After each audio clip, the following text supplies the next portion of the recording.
Bonjour à toutes et à tous et bienvenue dans Chrétienne, le podcast qui creuse la Bible pour servir Christ. Je suis Aurélie Bricot et je suis ravie de vous accueillir en compagnie de ma fidèle co-animatrice Angie Velasquez-Thornton pour un nouveau podcast. Comment est-ce que ça va, Angie? Ça va très bien. Tu sais, récemment, sur Facebook, j'ai demandé des conseils par rapport à une montre intelligente parce que je voulais un peu de rédavabilité pour garder la bonne santé et tout. Et j'ai demandé et un ami m'a dit, j'ai un iWatch que je ne m'en sers plus, je te l'envoie. Donc, Dieu m'a fait Mais grâce. tes amis vont devenir mes amis? Oui, regarde ça, c'est magnifique. Et ce qui est drôle, c'est que cet ami, c'est un frère en Christ, et puis c'est mon plus ancien ami de toute la vie. De tous mes amis sur Facebook, je le connais. J'ai même, quelque part, il y a une photo de nous ensemble. Il s'appelle Eric. Il ne parle pas en français, donc il ne nous écoute pas, mais il s'appelle Eric. Et j'ai une photo de nous quand j'avais 3 ans et c'était la fête d'anniversaire de mon frère. Il fêtait ses 5 ans et Eric, son frère aîné et moi et d'autres amis étions là en part quelque part. Donc, c'est un peu fou que mon plus ancien ami m'a donné une montre iWatch cadeau. Donc, merci Seigneur. Incroyable. Bah, si jamais tu as des amis qui ont un iPad dont ils ne servent pas, pense à moi. Hein. Je penserai à toi. Et toi, comment vas-tu? Écoute, ça va. Ça va. Fraîchement, voilà. On va pas se le cacher. Hein. Il y avait un petit peu de neige là. Voilà. Je sais pas quand est-ce que le podcast va sortir, mais... Mais en tout cas, au moment où on l'enregistre, il fait pas chaud. Ah oui. C'est ça. En fait, j'étais en train de me demander, je crois que je sais, mais je crois que j'ai oublié, c'est quoi ton plat préféré? Oh, j'aime tout. C'est difficile de le dire. J'aime tout et peut-être je dirais ceci, que je sais cuisiner beaucoup de plats de différents pays du monde. Donc, moi, je ne vais pas payer au resto pour manger une lasagne quand je sais faire la lasagne. Je ne vais pas aller au resto pour manger un steak parce que c'est hyper cher et je peux acheter la viande et Dan est excellent au barbecue. Donc, moi, ce que j'aime, c'est le sushi. Parce que moi, même si j'ai appris à faire le sushi avec des amis asiatiques à l'université, la variété qu'on trouve en resto japonais, c'est incomparable à ce que je peux faire à la maison.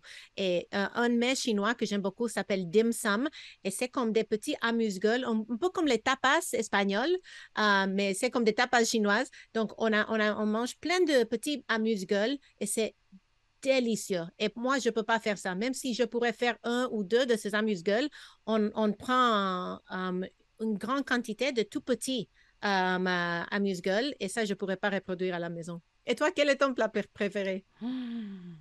Ah bah ça, je crois que j'aime bien le tartare. Ah, Ouais. c'est tellement français. C'est Ah impensable ouais? pour une Américaine de manger ça. Je l'ai mangé parce que je suis citoyenne du monde, mais les Américaines diraient, c'est dégueulasse ça. La Ah viande ouais? est faite pour être cuite. Ah, aïe. Très très bien. Et Bon, on ça va se vous mange laisser à vos avec quoi? barbecues. Avec des frites et une salade. Ah. Ouais, enfin en tout cas dans les restos ils font souvent ça. Tartare, frites, salade, ou avec des petites pommes de terre. Oh là là, c'est... Ah, intéressant. Ouais, je mange souvent ça quand je vais au resto. Voilà. Mais pas à la maison. Ben non. Parce que j'ai pas de hachoir.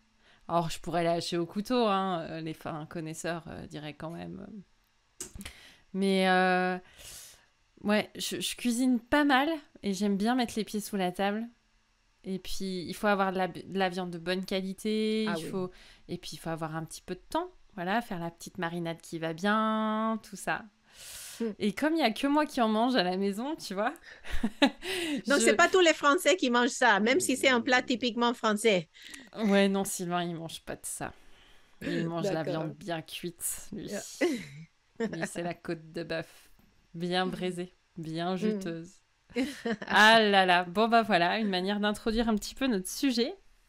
Tu me mets l'eau à la bouche. Ah, c'est ça. Avec un bon petit verre de rouge. Moi, j'aime bien un bon Bourgogne, tu vois, avec le tartare, c'est top. C'est top.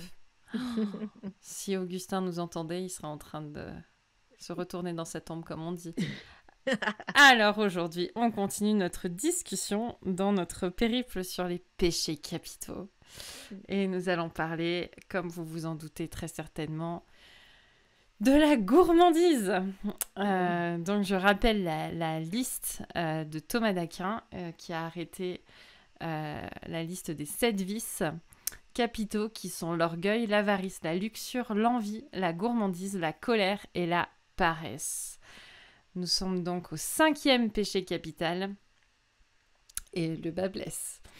J'espère que ça ne vous donnera pas trop envie de manger. En tout cas, on va vous couper l'appétit. Alors, dans la Somme théologique, Thomas d'Aquin, il parle de la gourmandise d'une manière suivante et je trouvais intéressant de l'aborder, de commencer par cette citation. Il dit la gourmandise appartient à la catégorie des plaisirs de la chair, du plaisir de manger. Et on parle souvent de la concupiscence de la bouche, donc dans le désir, le plaisir de la bouche. Thomas d'Aquin dit de ceux qui s'adonnent à la gourmandise, il dit ils se font un dieu de leur ventre. Alors peut-être que vous dites j'en suis pas là. On verra quand le pot de Nutella sera posé sur la table. La gourmandise, il dit aussi ceci, une autre citation, la gourmandise ne qualifie pas n'importe quel désir de manger et de boire, mais le désir désordonné. Or, on dit qu'un désir est désordonné lorsqu'il s'écarte de l'ordre de la raison, en quoi réside le bien de la vertu morale. Et l'on appelle péché ce qui s'oppose à la vertu. Il est donc clair que la gourmandise est un péché. Cependant, la convoitise désordonnée, donc non réglée par la raison, des aliments, souille l'homme spirituellement. La sobriété est frein du ventre, fouet contre l'insatiabilité. J'étais interpellée à la lecture de tout ce qu'il disait parce que au début, j'ai vraiment appréhendé ça en me disant non mais c'est des grands malades, ils devaient rien manger en fait. Je les imaginais, tu sais, comme Jean-Baptiste avec une sauterelle dans la bouche et à racler un bout de miel. Enfin, je me disais, non, mais c'est un truc de fou, en fait. Et puis, on vit aussi dans une société aujourd'hui où, finalement, il y a de la nourriture un peu de partout, quoi. Partout où tu vas, tu as des restaurants, tu as des snacks, tu peux manger dans ta voiture, dans la rue, voilà. Et puis, chaque fois qu'on se rencontre, il faut qu'il y ait de la nourriture. Une réunion sûr. dans l'église, une réunion chez quelqu'un. Et ça tourne autour de la bouffe, comme on dit au Québec. Mais exactement. Mais c'est la base, quoi. Oui. Voilà. Vous êtes très français, finalement, un peu quand vous vous y mettez. Jean Cassien, dans son livre dont on parle depuis le début de notre série, dit « Si nous ne triomphons pas de la gourmandise, nous ne pourrons entreprendre les autres combats de l'homme intérieur. » Et donc tout ça m'a amené à la réflexion suivante de me dire « Bon, alors vraisemblablement, il y a quelque chose à creuser sur la gourmandise, en tout cas sur notre rapport à la nourriture d'une manière générale, enfin nourriture et boisson, hein, ça englobe les deux, parce que vraisemblablement il y a des effets non négligeables sur ma vie intérieure. Pour aborder la problématique de l'envie, nous allons suivre la même trame que nous avons l'habitude dans cette série sur les 7 péchés capitaux. La première question qu'on aborde, c'est quelle est la définition biblique de ce péché? Ensuite, comment sommes-nous invités à mortifier ce péché, à mettre à mort? Troisièmement, vers quelle vertu devons-nous tendre pour y remédier? Quel est l'opposé? Et enfin, quatrièmement, comment cette vision biblique de ce péché nous aide à mieux servir Christ aujourd'hui? Alors, si on regarde un petit peu dans la Bible, en tout cas, si vous cherchez le mot gourmandise dans votre Bible sur votre smartphone, vous trouverez pas beaucoup de versets bibliques, voire pas du tout. Mais en tout cas, il est souvent question du trop manger et du trop boire. et du fait que cette attitude affaiblit l'esprit. Deutéronome 21:20 dit ceci: « Voici notre fils qui est indocile et rebelle, qui n'écoute pas notre voix et qui se livre à des excès et à l'ivrognerie. » Luc 21:34 dit ceci: « Prenez garde à vous-même pour que vos esprits ne s'alourdissent pas à force de trop bien manger, de trop boire et de vous tracasser pour les choses de la vie, sinon ce grand jour vous surprendra tout à coup. » On a aussi dans la parole le côté de l'excès de table, de l'ivrognerie qui qualifie une mauvaise manière de vivre. En Proverbe 23:21, il est dit: « Ne sois pas parmi les buveurs de vin, parmi ceux qui font excès des viandes, car l'ivrogne et celui qui se livre à des excès s'appauvrissent, et l'assoupissement fait porter des haillons. » Romains 13:13 dit: « Marchons honnêtement comme en plein jour, loin des excès et de l'ivrognerie, de la luxure et de l'impudicité, des querelles et des jalousies. » Galates 5:19 dit: « Or les œuvres de la chair sont manifestes, ce sont l'impudicité, l'impureté, la dissolution, l'idolâtrie, la magie, les inimitiés, les querelles, les jalousies, les animosités, les disputes, les divisions, les sectes, l'envie, l'ivrognerie, les excès de table et les choses semblables. Je vous dis d'avance, comme je l'ai déjà dit, que ceux qui commettent de telles choses n'hériteront point le royaume de Dieu. » Est-ce que ça veut dire que si tu manges trop à table, tu n'hériteras pas du royaume de Dieu? On est mal. No. On va jeter la moitié de nos placards. Oh non. 1 Pierre 4:1 dit: « Ainsi donc, Christ ayant souffert dans la chair, vous aussi aimez-vous de la même pensée.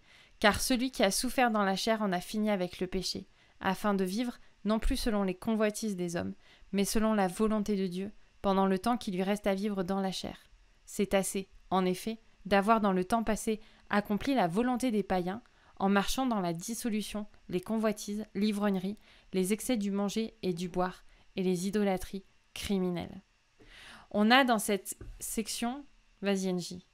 Oui, je pense aussi, peut-être tu vas arriver sur cela, mais j'ai entendu, je pense que c'était François Turcotte, le président de Sembec, qui disait que souvent dans l'histoire de la rédemption, nous voyons un lien entre les événements clés qui ont déchaîné certaines chutes du peuple de Dieu.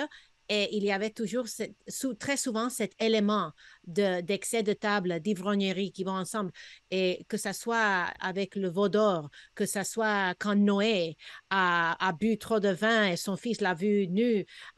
Et donc, on le voit à maintes reprises. C'est comme un thème qui se répète. Si on faisait une théologie biblique de ça et on suivait ce trame, on voyait encore et encore comment ça accompagne les chutes avec l'idolâtrie qui va de main en main. Exactement. Parce qu'à chaque fois, dans ces passages, quand il est question de l'excès du manger et du boire, c'est une attitude qui caractérise ceux qui ne suivent pas Dieu et ceux qui ne marchent pas conformément à ses voies, conformément à sa loi. Et à chaque fois, il y a ce marqueur qui est présent. Ça ne veut pas dire que ceux qui vivent pour Dieu, on va dire, se privent de nourriture quotidiennement. Ça veut juste dire que l'excès du trop manger et du boire, c'est quelque chose qui ne caractérise pas un disciple de Christ. On a un autre accès qui était important de souligner, parce qu'on pourrait penser que du coup, la nourriture est un péché ou que c'est un mal en soi. Mais ça me semblait important de rappeler que la nourriture est à la base un don de Dieu. Genèse 1:29, Dieu dit: « Voici, je vous donne toute herbe portant de la semence et qui est à la surface de toute la terre, et tout arbre ayant en lui du fruit d'arbre et portant de la semence, ce sera votre nourriture. » Dieu n'est donc pas contre la nourriture. On peut rappeler aussi la manne que Dieu donne à son peuple, le pain et le vin, qui est le repas du Seigneur que nous prenons régulièrement en mémoire de Jésus, et puis le festin que nous prendrons dans l'éternité, C'est vrai que va falloir que tu nous prépares un petit podcast sur la théologie biblique de la nourriture. Peut-être je le ferai. Et je pense au fait que j'ai entendu la maman de mon pasteur qui sert à notre église, elle disait récemment que Dieu aurait pu faire en sorte que tout ce qu'on mange pour survivre goûte au carton. Mais il a fait en sorte qu'il y ait une variété, ce qui est aigre, Mm, doux, amer, salé, sucré. Tout cela, c'est un don de Dieu. mm. Évidemment, on doit en profiter avec reconnaissance et pour sa gloire, mais c'est lui qui a choisi de nous donner des choses qui entrent dans la bouche et qui nous font plaisir. Mm, exactement. Et souvent, j'aime bien faire le parallèle entre la nourriture et la musique. Mm. Parce que je trouve qu'il y a un petit peu des marqueurs qui se retrouvent. En fait, on peut cuisiner à l'infini. Il y a une infinité de produits, de saveurs, de goûts, etc. Et dans la musique, on peut construire différentes mélodies et des milliers de chansons. Et du coup, la nourriture, comme la musique, peut devenir une idole en soi, Mhm. qui prend trop de place dans nos vies. Matthieu 6, 25 dit « C'est pourquoi je vous dis, ne vous inquiétez pas de ce que vous mangerez et boirez pour vivre, ni de ce dont vous habillerez votre corps. La vie n'est-elle pas plus que la nourriture, et le corps plus que le vêtement ?» Et Jean 6, 26, 27, Jésus leur répondit en vérité, je vous le dis, vous me chercherez, non, non, vous me cherchez non parce que vous avez vu des signes, mais parce que vous avez mangé du pain et que vous avez été rassasiés. Il parle après la multiplication des pains et des poissons. Travaillez non pour la nourriture périssable, mais pour celle qui subsiste pour la vie éternelle, celle que le Fils de l'homme vous donnera, car c'est lui que le Père, Dieu lui-même, a marqué de son empreinte. Et j'aime bien ce passage de Jean 6 qui replace un petit peu euh, la quête qu'a cet attroupement de Jésus. Vous me cherchez parce qu'en fait, vous avez faim, vous voulez manger. Mais moi, je vous dis, cherchez autre chose, en fait. Allez au-delà des apparences et de la simple nécessité pour votre corps. Et il y a cette idée de dire qu'à un moment donné, dans nos vies, on peut être préoccupé de manière excessive sur le boire et le manger. Peut-être que vous n'êtes pas concerné par la situation parce que vous vous dites non mais moi ça va, moi je pense pas tous les jours à ma liste de courses, à ce que j'ai dans mon frigo, à ce que je vais faire à manger ce soir, à tiens mais qu'est-ce que je vais manger d'ailleurs, j'ai un petit creux là hier matin. J'avais pris mon petit déjeuner et j'arrive et pour mon anniversaire il y a une collègue de boulot, elle a amené des croissants et des pains au chocolat. Et là, je je vais craquer. Et pour honorer quand même ce que ma chère amie avait apporté, en mon honneur en plus, j'ai dû céder. Bien sûr. Alors que tu lisais ces versets sur l'idole de la nourriture, je pensais aussi je pense que c'est Philippiens chapitre 3, là où l'apôtre avertit l'église de Philippe par rapport aux faux docteurs et il leur dit, leur Dieu est leur ventre. Ouais. Leur gloire est dans celui qui est ce qui est honteux, quelque chose comme ça, je le traduis de mémoire de l'anglais. Et cette idée est que un faux prophète, un faux docteur est caractérisé aussi par l'idole de son ventre, qu'il poursuit ses désirs charnels au lieu de la gloire de Dieu. La question, on revient à la question, pouvons-nous affirmer que la gourmandise est un péché? Oui. La nourriture n'est pas un péché, mais la gourmandise en est un, dans le sens où elle constitue un amour pour les aliments, un amour malsain. La nourriture a été faite pour l'homme, mais nous, non l'homme pour la nourriture. Et pourquoi faut-il mortifier ce péché? On revient à une citation de Jean Cassien. La concupiscence de la bouche est le premier ennemi qu'il faut vaincre. Et nous devons pour cela nous mortifier non seulement par les jeûnes, mais par l'éveil, les lectures et le regret continuel des fautes où nous nous rappelons être tombé par surprise ou par faiblesse. Hmm. La gourmandise nous rend esclaves de notre propre ventre, Exact. comme les faux prophètes. Et Hmm. nous avons besoin de meilleurs maîtres. Hmm, Donc, hmm, hmm. pour venir à ta deuxième question, comment mortifier ce péché? D'abord, en apprenant à voir la nourriture terrestre comme Dieu la voit, nécessaire, mais non essentielle. Hmm. Les pratiques des pères de l'Église nous aident à comprendre cela. Manger à des heures régulières, manger au même endroit, ne pas manger jusqu'à être repu, manger que des mets simples et pratiquer régulièrement le jeûne. Et je pense au fait que je viens d'entendre, je ne sais pas si c'était un podcast ou quelque chose qui disait que les femmes françaises, et les Français en général, mais les Attention à ce femmes que tu vas françaises, dire. Fais gaffe. Fais très très attention à ce que tu vas dire, hein. et non, c'est positif, elles n'ont pas le même problème d'obésité que les femmes américaines. Et c'est parce que je pourrais peut-être ajouter à cette liste, mange assise, pas sur le comptoir en train de bouffer blablabla, parce que tu es pressé. Les femmes françaises, elles prennent le temps de s'asseoir, elles ont une serviette, elles ont le couteau, elles font les choses tranquillement, tandis que beaucoup d'Américaines, elles mangent au bureau, elles mangent assises à côté du comptoir, elles mangent dans l'auto pendant qu'elles vont chercher, elles s'arrêtent au fast-food et ça contribue à cette vision malsaine de la nourriture. Tandis que les Français, même si elles mangent les choses qui sont euh, en termes de la vision de la nourriture saine aux États-Unis, vous Hmm. mangez beaucoup de bœuf, beaucoup de beurre, beaucoup de fromage, choses qui sont censées être mauvaises pour la santé, mais vous n'avez pas l'obésité que nous avons, vous n'avez pas le haut cholestérol que nous avons. Vous avez appris à méditer un peu sur la nourriture, tandis que nous, on mange comme des animaux parfois. Après, il y a le côté aussi du cerveau. Quand on mange, en fait, il se passe des choses dans notre cerveau et dans notre corps.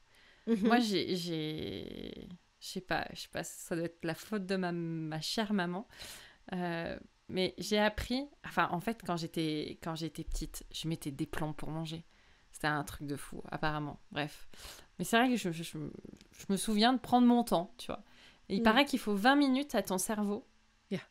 pour comprendre que tu es en train de manger, en fait. Et que ton ventre est plein, qu'il faut Exact. arrêter. Donc en fait, si tu manges sur le pouce, vite, vite, entre deux mails, entre deux courses ou je Mhm. sais pas quoi, machin, ben en fait, une heure après, souvent, et quand même pour l'avoir expérimenté, t'as faim en fait. Parce que Mm. t'as pas pris le temps de comprendre que t'étais en train de manger. Mm. Euh, En tout cas, sur les 5 pratiques des pères de l'Église, moi je me suis dit, c'est quand même un peu des fadas, ces gars. Euh, En tout cas, le manger à heure fixe, je pense que ça, c'est vraiment intéressant. Et manger au même endroit, moi, ça m'a, euh, ça m'a interpellée, ça m'a questionnée. Je me suis dit, bah tiens, il y a peut-être quelque chose à prendre. Il y a un endroit pour manger et puis il y a un endroit pas pour manger, quoi. Mm. Et je sais pas comment vous vivez, si vous vivez bien comme des Nord-Américains ou pas chez vous, mais, euh, mais c'est vrai que voilà, le côté où chacun mange un peu à droite, à gauche. Tu vois, moi par exemple, j'essaye de faire en sorte de, quand je mange sur mon lieu de travail, des fois ça m'arrive, j'enchaîne, etc. Je mange pas à mon bureau en fait. Je me Mm. force et je vais manger ailleurs, quoi. Mhm. Oui, nous, aux États-Unis, en Amérique du Nord, c'est très commun que les familles ne mangent même pas ensemble, que la nuit, le père arrive tard du travail, les enfants doivent aller à la répétition de musique ou au cours de basket ou Mm. whatever. Il y a comme une épidémie, ils disent qu'il n'y a pas cette réunion familiale autour de la table. Mais Dieu merci, nous ne sommes pas bourrés par des activités et nous avons le temps de manger ensemble. Et Dan, il a fait notre table. Il a trouvé le bois, il a vraiment fait quelque chose de beau et on aime s'asseoir autour de la table. Donc, cela nous permet avoir une méditation familiale, de passer des moments ensemble. Et je pense que si nous voyons ce que Jésus a fait avec ses disciples et Mm. avec son ministère terrestre en général, pendant son ministère, c'était autour de la table qu'il passait des moments ensemble avec les gens en train de parler du royaume de Dieu. Et nous aussi, nous pouvons profiter de ces moments si nous mettons tout à sa juste place. Exactement. Une autre chose qui m'a interpellée, c'est que, peut-être plutôt l'absence d'infos, c'est que les pères de l'Église n'invitent pas, à moins que je me trompe et que je sois passée à côté d'une info, c'est possible, corrigez-moi si je me trompe, vous me le mettez en commentaire en me disant « Ah, c'est faux », à être végétarien. Et je trouve que dans la société dans laquelle on vit, et surtout dans la jeunesse, il y a un petit peu un mouvement qui est en train d'arriver sur le fait que, ben non... Voilà. Dans notre podcast sur la théologie biblique de la nourriture, on parlera de manger de la viande. En tout cas, il y avait quand même l'idée de ne pas manger des mets trop raffinés et de se contenter de choses simples. C'est peut-être un peu too much, mais en tout cas, Jean Cassien dit quelque chose de très intéressant. Est-ce que je peux dire quelque chose? Je pense que même dans l'Écriture, nous voyons que la viande faisait partie de la vie du peuple de Dieu, mais c'était rare. Nous mangeons parfois la viande, les œufs pour le petit déjeuner, le sandwich avec jambon à midi et un bon steak le soir. Tandis que le peuple d'Israël, Jésus n'a pas multiplié les steaks. Il a multiplié les poissons. Donc, la viande grasse qui venait quand on sacrifiait un animal pour une fête était quelque chose de spécial qui marquait un temps de célébration. Mais au quotidien, les gens ne mangeaient pas toute la quantité de viande que nous mangeons aujourd'hui. Ça ne veut pas dire qu'il faut être végétarien du tout, mais notre surconsommation est quand même quelque chose qui peut nuire à notre santé. Et j'imagine que les pères de l'Église ne mangeaient pas la viande dans les quantités qu'on la mange aujourd'hui. Oh non. Parce qu'ils disent ceci, il faut choisir non seulement les aliments qui apaisent le plus l'ardeur de la concupiscence et qui l'excitent le moins, mais encore ceux qui sont le plus faciles à préparer, les moins chers et les plus convenables à l'usage des religieux. Et il dit ceci, notez bien, il y a 3 sortes de gourmandises. La première nous fait devancer l'heure du repas fixée par la règle. Maman, j'ai faim. La seconde nous fait manger avec excès toutes sortes de nourriture. C'est bon. La troisième nous fait rechercher des mets plus délicats et plus nourrissants. C'est quoi ça ?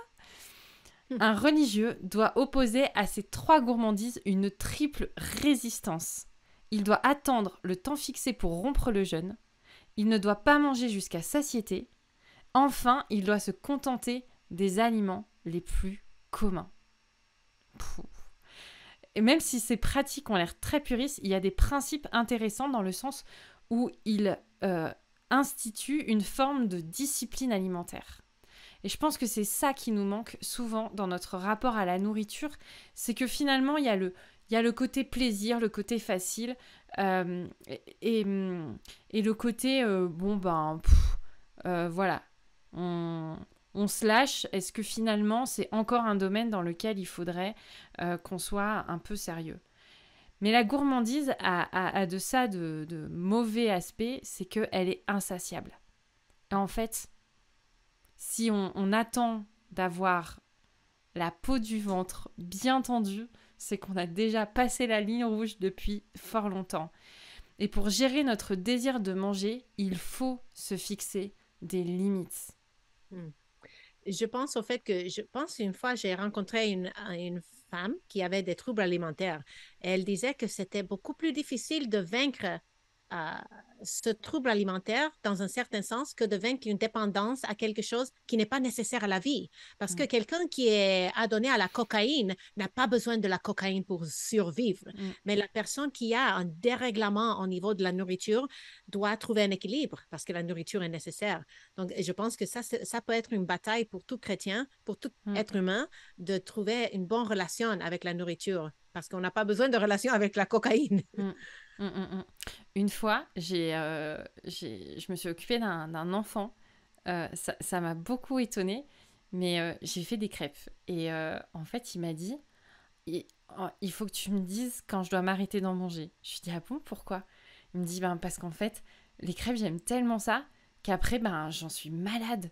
Et je suis obligée de vomir tellement j'en ai trop mangé. Et là, je me suis dit, ah waouh. Et mais en fait, c'est exactement ça. C'est-à-dire que si à un moment donné, notre raison ne prend pas le pas en disant on s'arrête, en fait, on peut devenir malade à outrance. Jean Cassien dit ceci: nous devons régler toute notre vie en pensant que le temps qui nous éloigne le plus des choses spirituelles est celui que nous sommes forcés de donner aux besoins de notre corps. Lorsque nous subissons cette nécessité, faisons-le pour vivre et non pour satisfaire nos désirs, et hâtons-nous de nous y soustraire comme à un obstacle à nos saints exercices. Hâtons-nous de nous y soustraire comme à un obstacle à nos saints exercices. Je ne sais pas combien de temps on passe juste sur une semaine à manger de la nourriture. Et à penser à ce qu'on va manger, à penser à ce qu'on va rêver. manger. Mais si on sort notre calculette, à mon avis, on passe beaucoup plus de temps à penser à notre nourriture physique qu'à notre nourriture spirituelle. Ça sert à méditer. D'où la question, faut-il pratiquer le jeûne? Il jeûnait beaucoup à l'époque. Tu pratiques beaucoup le jeûne, toi? Je faisais le jeûne intermittent beaucoup jusqu'à récemment.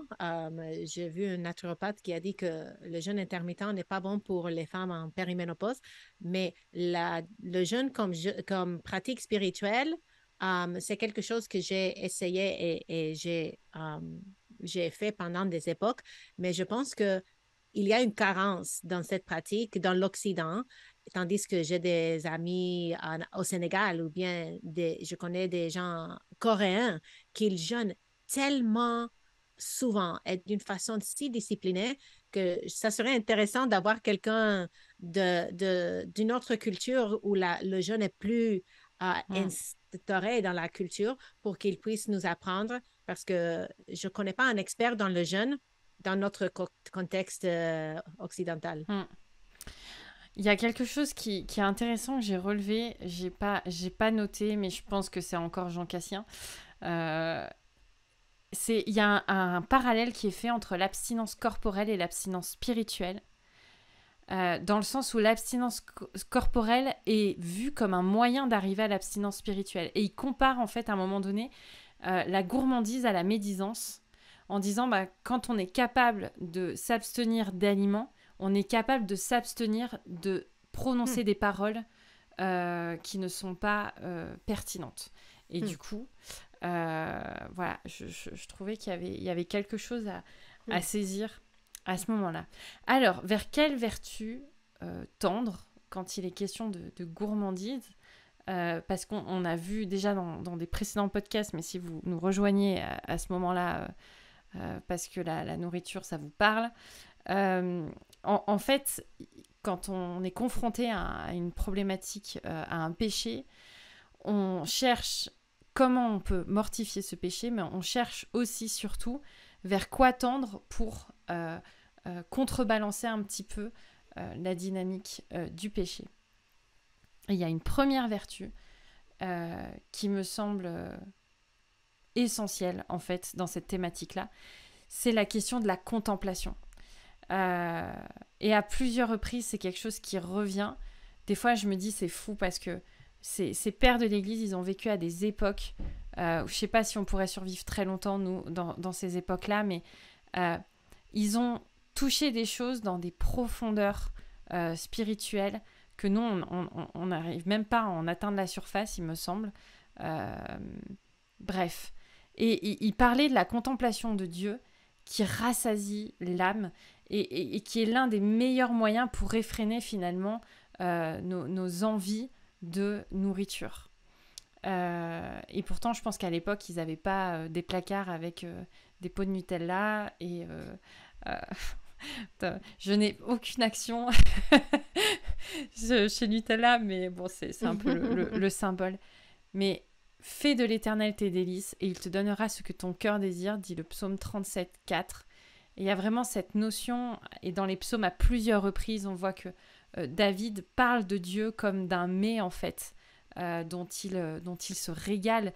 Et si on se remplit de Dieu, finalement, on a ni le temps, ni l'espace dans nos ventres pour se remplir d'autre chose.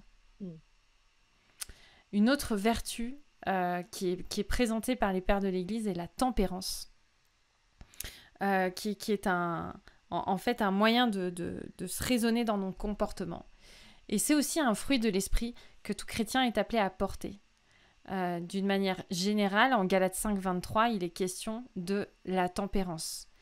Mais c'est aussi un trait de caractère dont il est question en Tite 2, dit que les vieillards doivent être sobres, honnêtes, modérés, saints dans la foi, dans la charité, dans la patience.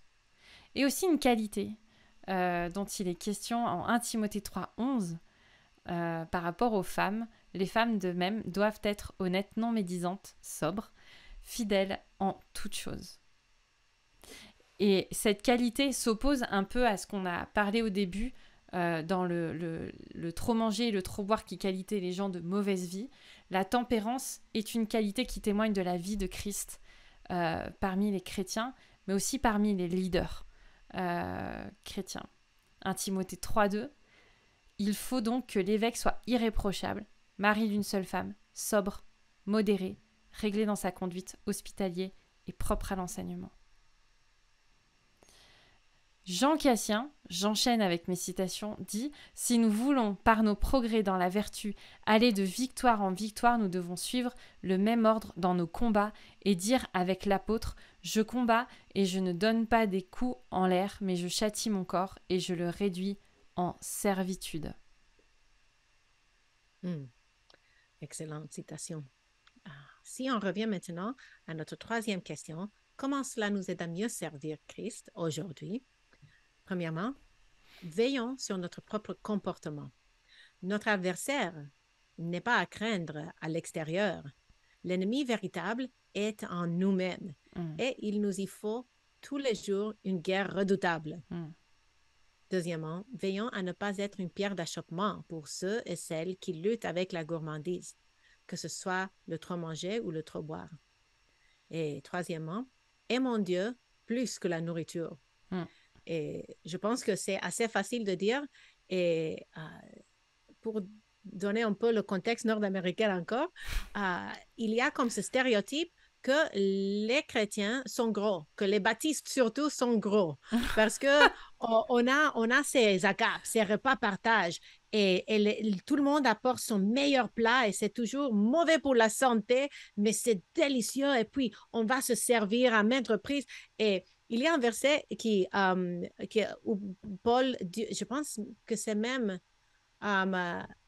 je ne me souviens pas de la citation, mais il dit, je bats mon propre corps pour qu'il soit soumis, n'est-ce pas? Et le mot en anglais, c'est buffet. Et c'est un mot qui s'écrit de la même façon que le mot buffet. Donc, le blague est que les chrétiens, ils ne font pas buffet leur corps, ils font un buffet avec leur corps. Ils aiment les buffets où on peut manger à volonté. Ah bah bravo. Ah là là là là là là. Non, mais nous aussi, on a des problèmes avec la bouffe, hein, on se le dit. Une autre réflexion sur comment est-ce que ça nous aide à mieux servir Christ aujourd'hui, c'est que souvent, et surtout dans le domaine de l'alimentation, on a du mal à questionner nos comportements alimentaires. Et c'est nécessaire de le faire, et je trouve que le livre qui en parle le mieux, c'est celui de Élise Fitzpatrick sur la nourriture. Attends, c'est quoi le titre? La vie est plus que manger. Merci. La vie est plus que la nourriture. La vie vaut plus que la nourriture. Et souvent, quand même, dans les troubles alimentaires, il y a des liens avec l'anxiété, le stress, les carences affectives, les traumatismes. Je sais pas, toi, le stress, ça te fait manger ou ça te coupe l'appétit? Rien ne me coupe l'appétit. Oh! Rien. Ah, ma pauvre. Mince. Mais pareil. C'est difficile. Voilà. Et pourtant, pour servir Christ, on a besoin d'un corps qui fonctionne au mieux de ses capacités. Nous mangeons pour vivre, nous ne vivons pas pour manger. Et je crois que c'est un peu ça l'idée de replacer la nourriture à sa juste place. C'est pas le McDo que nous servons, c'est Christ que nous servons. Et en fait, je crois que la gourmandise, finalement, le piège, il est que on la voit un peu comme une limite à pas franchir. Là, je suis en train de m'occuper de mon besoin en nourriture. Mais là, si je franchis une ligne qui est pas très bien définie, d'ailleurs, on sait pas trop ce qu'il en est, on, tout de suite, on tombe dans la gourmandise. Où finalement, on se dit, ouais, mais bon, aimer le chocolat, c'est pas un grand problème. Ou aimer manger des steaks et des frites, c'est pas forcément un grand problème. Mais la question, c'est quelle place tout ça, ça prend dans nos vies? Et est-ce que tout ça, ça prend pas une place qui est due à la base à Christ? Et je pense qu'au lieu de chercher un petit peu quelle est la limite à pas franchir, on devrait plutôt se tourner de cette limite un petit peu délicate pour, pour se remplir de Christ et dépendre de lui, en fait. En tout cas, dans nos pays occidentaux, je pense qu'on n'est pas en manque d'alimentation. On n'en est pas à ce besoin primaire vital. Mm. Et je pense aussi qu'il y a un principe qu'on n'a pas encore touché, mais quand j'étais au Sénégal, je voyais que même les plus démunis partageaient leur nourriture. Et au Sénégal, il y a cette culture où quand tu es en train de manger, si quelqu'un vient te rendre visite, s'il tombe au moment du repas, et on mange dans une bol commun. Donc, tout le monde a sa cuillère ou il mange avec la main du même bol. Donc, c'est automatique qu'on va dire, viens manger avec nous. Donc, ça veut dire que chaque personne autour de la table va avoir un peu moins. Mais c'est l'idée que la nourriture nous a été donnée par Dieu pour la partager avec les autres. Donc, une pratique pour vaincre la gourmandise serait aussi d'être généreux, d'accueillir à nos tables ceux qui ont un besoin. Et si on ne peut pas trouver dans notre quartier parce qu'on n'habite pas dans un contexte où il y a beaucoup de personnes démunies à notre quartier, on pourrait penser que, OK, si moi j'économise un peu dans mes dépenses parce que je n'achète pas autant de cochonneries, je peux donner aux banques alimentaires, je peux faire quelque chose pour aider ceux dans le besoin. Exact. Trop bien. Je voulais vous laisser avec ce passage de 2 Pierre 1, 3, 8 qui, je trouve, est un passage intéressant pour conclure cette discussion sur la gourmandise, pour qu'on puisse continuer de vivre pour l'essentiel et qu'on mette nos énergies et nos désirs au bon endroit et à la bonne place. Comme sa divine puissance nous a donné tout ce qui contribue à la vie et à la piété, au moyen de la connaissance de celui qui nous a appelés par sa propre gloire et par sa vertu, lesquels nous assurent de sa part les plus grandes et les plus précieuses promesses, afin que par elles, vous deveniez participants de la nature divine, en fuyant la corruption qui existe dans le monde par la convoitise. À cause de cela même, faites tous vos efforts pour joindre à votre foi la vertu, à la vertu la science, à la science la tempérance, à la tempérance la patience, à la patience la piété, à la piété l'amour fraternel, à l'amour fraternel la charité, car si ces choses sont en vous, et y sont avec abondance, elles ne vous laisseront point oisifs ni stériles pour la connaissance de notre Seigneur Jésus-Christ. Amen. J'espère que vous avez faim de Dieu, comme vous avez faim de votre pizza du vendredi soir. Ouais, nous, c'est souvent pizza vendredi soir. Ah. Ouais. Donc, voilà, on a sûrement pas balayé tout ce qu'on pouvait balayer sur la nourriture, mais le temps nous manque. Il est déjà venu le temps de conclure ce podcast avant que le monteur nous tape sur les doigts parce qu'on est trop bavarde. On vous rappelle que vous pouvez commenter, partager, compléter, dire ce que vous pensez à propos du bœuf bourguignon. Voilà, on est à votre écoute. Vous pouvez nous envoyer vos recettes préférées à chrétienne@toutpoursagloire.com. On les essaiera, on vous dira ce qu'on en a pensé.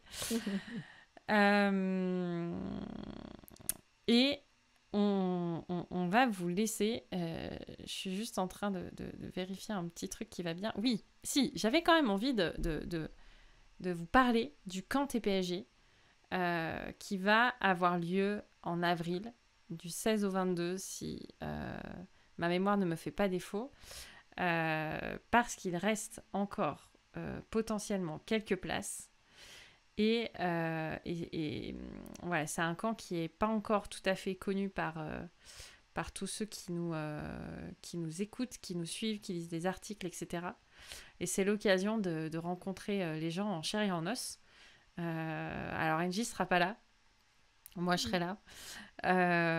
Mais Florent Varac sera de la partie avec Raphaël Charrier et Mathieu Giralt sur le thème, c'est la parole de Dieu. Et donc, il y aura des cours d'herméneutique, des cours de bibliologie, des cours de je sais plus quoi. Bref, ils se partagent les thèmes. Si vous voulez en savoir plus, allez sur le site toutpoursagloire.com, on vous mettra le lien. Voilà, mais c'est une occasion sympa de passer du temps ensemble et de creuser un peu plus la parole. On se voit la semaine prochaine pour un nouveau podcast avec une invitée. On vous en dit pas plus. Mais le sujet sera fort intéressant.